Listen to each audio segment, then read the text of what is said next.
ఓం శ్రీమాత్రే నమః. అందరికీ నమస్కారం అండి. కృష్ణపక్షంలో వచ్చే చతుర్థి నాడు సంకటహర చతుర్థిని జరుపుకుంటాము. ఈ నెల నవంబర్ 8వ తేదీన శనివారం నాడు సంకటహర చతుర్థి వచ్చింది. కార్తీక మాసంలో వచ్చే సంకటహర చతుర్థికి ఎంతో విశిష్టత ఉంటుంది. మనకు ఎంతో పెద్ద కష్టం వచ్చినా సరే ఈ సంకటహర చతుర్థి నాడు విజ్ఞాన తొలగించే గణపతిని పూజిస్తే చాలు, మీ కష్టాలన్నీ వెంటనే తొలగిపోయి మీ ఇంటికి మంచి రోజులు ప్రారంభం అవుతాయి. నవంబర్ 8వ తేదీన సంకటహర చతుర్థి నాడు గణపతిని ఎలా పూజించాలి, ఈ వ్రతాన్ని ఆచరిస్తే ఎలాంటి ప్రయోజనాలు కలుగుతాయి, అలాగే పాటించాల్సిన విధి విధానాల గురించి ఈ వీడియోలో తెలుసుకుందాం. ముందుగా ఈ వీడియోకి ఒక లైక్ కొట్టి ప్రతి ఒక్కరూ ఓం నమః శివాయ అని కమెంట్ చేయండి. నవంబర్ 8వ తేదీన శనివారం నాడు చాలా శక్తివంతమైన సంకటహర చతుర్థి వచ్చింది. ఈ రోజున ప్రతి ఒక్కరూ వినాయకుడిని పూజించాలి. శివపార్వతుల ప్రియమైన పుత్రులు వినాయకుడు కాబట్టి ఈ రోజున వినాయకుడిని పూజిస్తే వినాయకుని ఆశీర్వాదంతో పాటు శివపార్వతుల ఆశీర్వాదం కూడా కలుగుతుంది. మీ సమస్యలన్నిటినీ పరిష్కరించే ఏకైక వ్రతం సంకటహర చతుర్థి వ్రతం. కాబట్టి సంకటహర చతుర్థి నాడు వివాహమైన స్త్రీలు తెల్లవారుజామునే నిద్రలేచి తలస్నానం చేయాలి. అయితే విశేషంగా ఈ చతుర్థి నాడు నీటిలో నల్ల నువ్వులు వేసుకొని స్నానం చేస్తే మీ జాతకంలో ఉన్న దురదృష్టం మొత్తం తొలగిపోయి అదృష్టం కలిసి వస్తుంది. అలాగే మిగిలినంత పసుపు నీటితో శుభ్రం చేసుకొని ఇంటి గడపలకు పసుపు రాసి ఇంటి గుమ్మం ముందు బియ్యం పిండితో ముగ్గు వేసుకోండి. ఈ వ్రతాన్ని ఆచరించే ఆడవాళ్ళు ఎరుపు రంగు వస్త్రాలు ధరించి కాళ్ళకు పసుపు రాసుకొని పాపిట్లో కుంకుమ బొట్లు పెట్టుకొని మెడలో నల్ల పూసలు ధరించి వినాయకుడిని పూజించాలి. మీ పూజ గదిలో ఈశాన్యంలో ఒక పీఠాన్ని ఏర్పాటు చేసుకోండి. ఒక చెక్క పీటకు పసుపు రాసి కుంకుమ బొట్లు పెట్టి పీఠాన్ని అలంకరించుకోండి. అయితే చెక్క పీఠం లేనివారు విస్తరాకును ఉపయోగించుకోవచ్చు. పీఠం పైన ఒక వస్త్రాన్ని పరిచి ఆ పీఠంపై గణపతి చిత్రపటాన్ని ప్రతిష్ఠించండి. గణపతి పూజలో తప్పనిసరిగా జిల్లేడు ఆకులు కానీ గరిక కానీ ఉండాలి. కాబట్టి వ్రతాన్ని ఆచరించేవారు 21 జిల్లేడు ఆకులను గణపతి పూజలో పెట్టుకోండి, లేదా 21 గరిక పోచలను పెట్టుకోండి. గణపతి పటానికి గంధం రాసి కుంకుమ బొట్లు పెట్టి ఎరుపు రంగు పుష్పాలతో అలంకరించుకోండి. గణపతికి అత్యంత ప్రీతికరమైన వాటిలో మందార పూలు ఒకటి కాబట్టి ఎరుపు రంగు మందారాలతో గణపతిని పూజిస్తే ఇంకా మంచి ఫలితం ఉంటుంది. అలాగే జిల్లేడు పూలతో గణపతిని పూజించినా రెట్టింపు పుణ్య ఫలితం లభిస్తుంది 100%. ఈ విధంగా గణపతి చిత్రపటాన్ని అలంకరించి ఒక చిన్న పసుపు గణపతిని తయారు చేసి గణపతి ఫోటో ముందు పెట్టుకోండి. పసుపు గణపతికి కుంకుమ బొట్లు పెట్టి అక్షింతలు వేసి నమస్కారం చేసుకోండి. అలాగే గణపతికి అత్యంత ప్రీతికరమైన వాటిలో కుంకుమ ఒకటి కాబట్టి ఈ సంకటహర చతుర్థి పూజలో తప్పనిసరిగా కుంకుమ పెట్టుకోండి. ముందుగా పసుపు గణపతికి నమస్కారం చేసుకుని మనస్సులో ఉన్న కోరికలన్నీ గణపతికి చెప్పుకుంటూ నమస్కారం చేసుకోండి. విశేషంగా గణపతి పూజలో కొబ్బరి నూనెతో దీపం వెలిగిస్తే చాలా మంచిది. దీపం ప్రమిదకు కుంకుమ బొట్లు పెట్టి కొబ్బరి నూనెతో కానీ నువ్వుల నూనెతో కానీ దీపారాధన చేయండి. 5 వత్తులతో దీపం వెలిగిస్తే ఇంకా మంచిది. గణపతి పూజలో అతి ముఖ్యమైనది ఏమిటంటే స్వామివారికి ముడుపు కట్టాలి. గణపతికి ముడుపు ఎలా కట్టాలంటే ముందుగా ఒక ఎరుపు రంగు వస్త్రాన్ని తీసుకోండి. గణపతికి ఎదురుగా ఆ వస్త్రాన్ని పరిచి ఈ వస్త్రానికి చివరిలో 4 వైపుల పసుపు రాయండి. ఎరుపు రంగు వస్త్రం మధ్యలో చిటికెడు పసుపు అలాగే కుంకుమ చల్లి 3 గుప్పెల బియ్యాన్ని పోయండి. ఆ తర్వాత 2 తమలపాకులు, 2 ఎండు ఖర్జూరాలు, 2 వక్కలు అలాగే 11 రూపాయలను దక్షిణంగా పెట్టి వీటన్నిటినీ మూటలా కట్టి గణపతికి ఎదురుగా పెట్టి 21 సార్లు ప్రదక్షిణాలు చేయండి.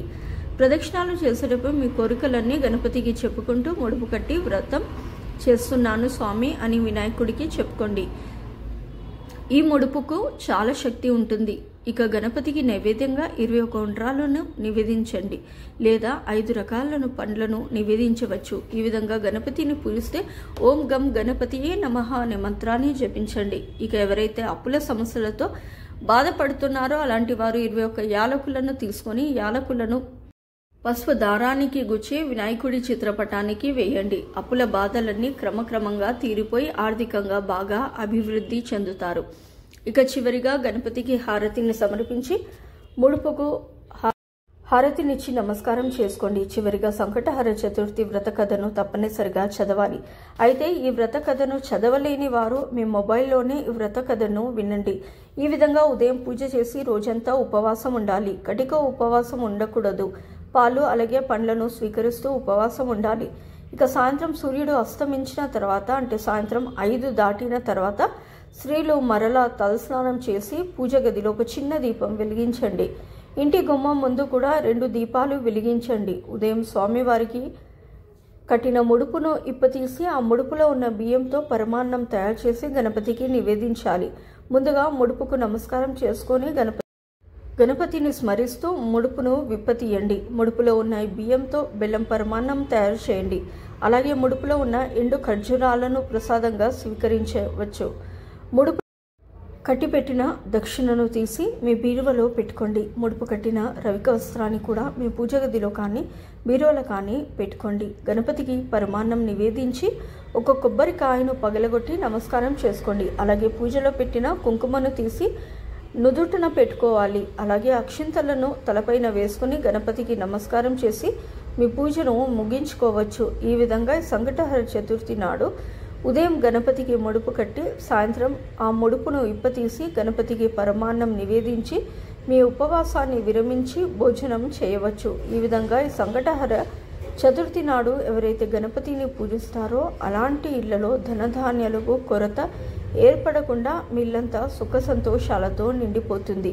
అలాగే సంకటహర చతుర్థి నాడు మీ దగ్గరలో ఉన్న గణపతి దేవాలయానికి వెళ్ళి గణపతికి ప్రదక్షిణాలు చేయండి. అలాగే మీకు అందుబాటులో గరిక ఉంటే కొంత గరికను సేకరించి ఆ గరికను మాలలా తయారు చేసి దేవాలయంలో ఉన్న గణపతికి గరిక మాలను సమర్పించండి. కోరిన కోరికలన్నీ వెంటనే నెరవేరుతాయి. అయితే ఈ వ్రతాన్ని చేయలేని వారు గణపతి దేవాలయానికి వెళ్ళి గణపతికి మోతిచూర్ లడ్డును నివేదించండి. అలాగే వినాయకుడి దేవాలయంలో దీపాలు వెలిగిస్తే అఖండ ఐశ్వర్య ప్రాప్తి సిద్ధిస్తుంది. అలాగే సంకటహర చతుర్థి నాడు గోవును పూజిస్తే చాలా మంచిది. గోమాతలో 3 దేవతలు నివసిస్తారు కాబట్టి గోవుకు అరటి పండ్లు తినిపించి ప్రదక్షిణాలు చేస్తే చాలా మంచి జరుగుతుంది. అలాగే సంకటహర చతుర్థి నాడు రాత్రి సమయంలో చంద్రుడిని చూస్తూ చంద్రుడికి ఆర్జ్యం సమర్పించండి. తద్వారా అనారోగ్య సమస్యలన్నీ తొలగిపోయి మంచి ఆరోగ్యం లభిస్తుంది. ఉద్యోగ ప్రయత్నాలు చేసేవారు సంకటహర చతుర్థి నాడు చదువుకునే విద్యార్థులకు పుస్తకాలు అలాగే పెన్నులను దానంగా ఇవ్వండి. మీరు కోరుకున్న ఉద్యోగం లభిస్తుంది. అలాగే చదువుకునే విద్యార్థులు ఈ సంకటహర చతుర్థి నాడు గణపతికి జమ్మి ఆకులు సమర్పించి ఓం శ్రీ గణేశాయ నమః అనే మంత్రాన్ని జపించాలి. తద్వారా విద్యలో గొప్ప స్థాయికి ఎదుగుతారు. కుటుంబ కలహాలు, కోర్టు వివాదాలు, ఆస్తి తగాదాలు ఇలాంటి సమస్యలతో బాధపడేవారు జిల్లేడు పూలతో గణపతిని పూజించి 5 కొబ్బరికాయలను సమర్పిస్తే ఖచ్చితమైన విజయాలు సాధిస్తారు. అలాగే ఈ చతుర్థి నాడు మీ ఇంటి ప్రధాన ద్వారం పైన పసుపుతో స్వస్తి గుర్తును వేసుకోండి. మీ ఇంట్లో ఉన్న నెగిటివ్ ఎనర్జీ మొత్తం తొలగిపోయి పాజిటివ్ ఎనర్జీ ప్రవేశిస్తుంది. ఈ సంకటహర వ్రతాన్ని ఆచరిస్తే ఎన్నో శుభ ఫలితాలు కలుగుతాయి. మీ జీవితంలో అభివృద్ధి లేనప్పుడు ఒకసారి వ్రతం చేయండి. డబ్బు పరంగా బాగా కలిసి వస్తుంది. అలాగే ఆర్థిక సమస్యలు, సంతానం లేని సమస్యలు, మీ సొంతింటి కళ కోసం వ్రతాన్ని చేసుకోవచ్చు. ఈ విధంగా గణపతిని పూజించి